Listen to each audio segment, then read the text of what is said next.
Turning back to Mr. Perkins for 5 minutes, please. Thank you, Mr. Chair, and thank you, witnesses. And I understand PCO is sort of the cog in the wheel of this whole machine of a massive amount of government appointments to make things work. So I appreciate what you're saying, but it's really important we understand it. And I appreciate what MP Desjardins said. This is what we want to avoid in the future. And one of the things that it just strikes me as a person who has served both on Crown and private boards, the best way to avoid what has happened in SDTC's case is not to appoint people with conflicts of interest. That's the starting point. Doesn't guarantee that in the future they won't abuse it, but appointing people with conflicts of interest seems to be at the root of this problem because they seem to have a different ethical view of what their roles are and how to take advantage of the public purse than those who do not. That's obviously a statement, but I'd like to explore this a little more because when Minister Baines appeared before committee, this is what he said, and I think it meshes with the process you've outlined. He said, after receiving applications for an appointment, a selection panel that includes the Privy Council Office and the PMO with supports across the government is struck. These panels conduct interviews and present ministers with a short list of candidates. We've talked a little bit about that, about how many were on that list. As part of the process, ministers would speak to the prospective applicants before formally recommending for an appointment. Finally, the minister makes a recommendation to the GIC, so the GIC can pass it. And for those watching, GIC is the process goes from the minister to the cabinet for final approval, the governor and council. So he's got that right, correct? That's correct, Chair. So ultimately, the Minister Baines in this case, made a recommendation knowing fully well of the conflict of interest of the chair and recommended it to cabinet, and I'm assuming that was disclosed to cabinet, and the cabinet approved the idea that we should appoint a chair with a conflict of interest, and that's how Ms. Visharian ended up in the job. That's correct, right? I would say yes, Mr. Chair, that is correct. I would add one caveat that would be our responsibility at the Privy Council Office to ensure that anyone who goes forward for appointment has been has cleared all of the requirements for the position, which would be a check on our part to make sure that they align with the legislative framework and that they have cleared a background and a security check before appointment. So this is why we're spending so much time on the process of the committee itself, trying to understand, did anyone on that committee, without naming names, did anyone on that committee suggest that we shouldn't appoint somebody with this kind of conflict of interest that was doing business with the Green Slush Fund? Mr. Chair, I don't have records of anyone making that degree of comment. I would say, though, that we do have in our records that would have been provided to the law clerk as part of the motion that conflicts of interest were identified from some candidates.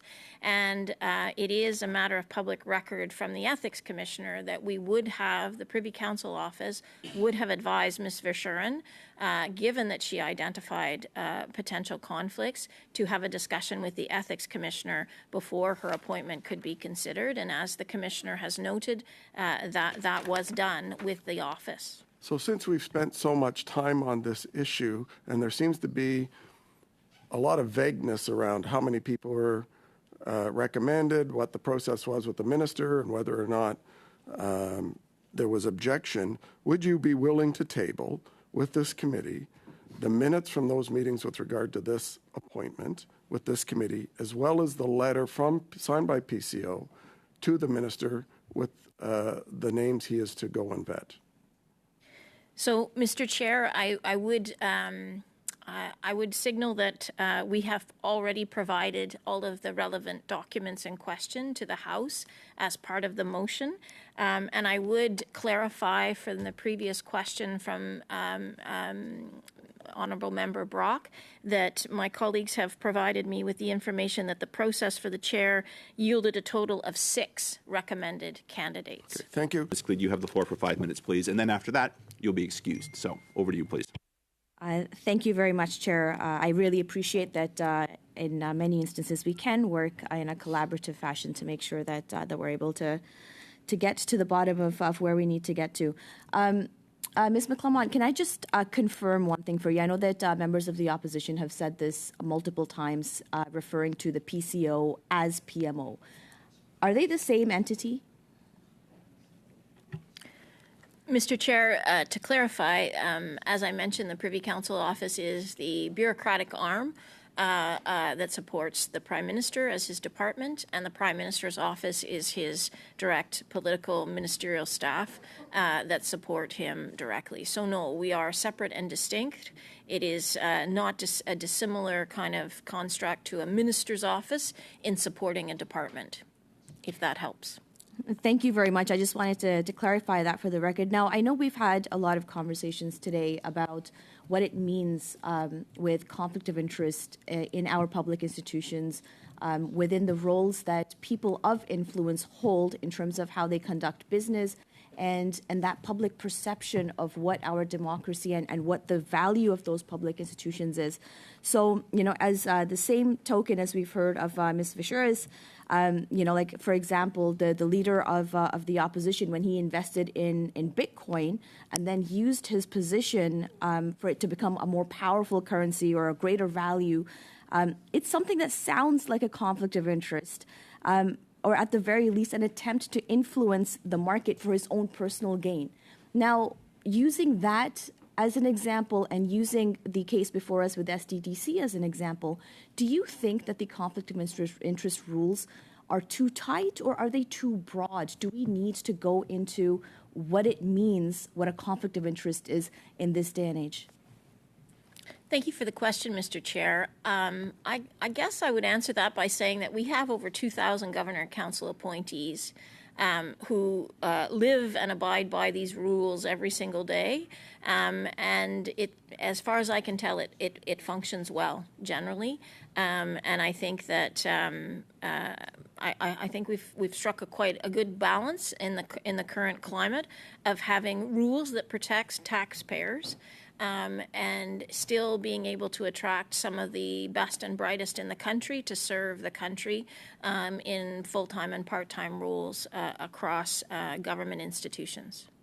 Thank you for that. And I just want to dig a little bit deeper on this. You had before, as we were talking earlier, with respect to that public interest and for engaging and attracting good talent of public service to come and do the hard work that Canadians expect them to. How does that continued diminishing of public institutions and trust in public institutions through various roles of social media or the line of questionings that the opposition goes into, how does that diminish the role that organizations like this play in not only building public trust but also in doing the important work that these organizations are tasked to do? Thank you for the question, Mr. Chair. I would say that it's tough. People, we know firsthand, anecdotally, that some people who would be perfect for roles are dissuaded because they are concerned about the public profile, and it can be a challenge. It can cast a pall, as I said from the outset. That said, though. I think that we also have tens of thousands of people who've applied through our portal who want to serve, who do a good job of serving. And I think, like I said, if it's one thing that could happen today from this conversation, that we get more people applying, I would feel that that's a success. Thank you very much. And again, I really appreciate your service to our country. And thank you for being here today and for having this conversation with us.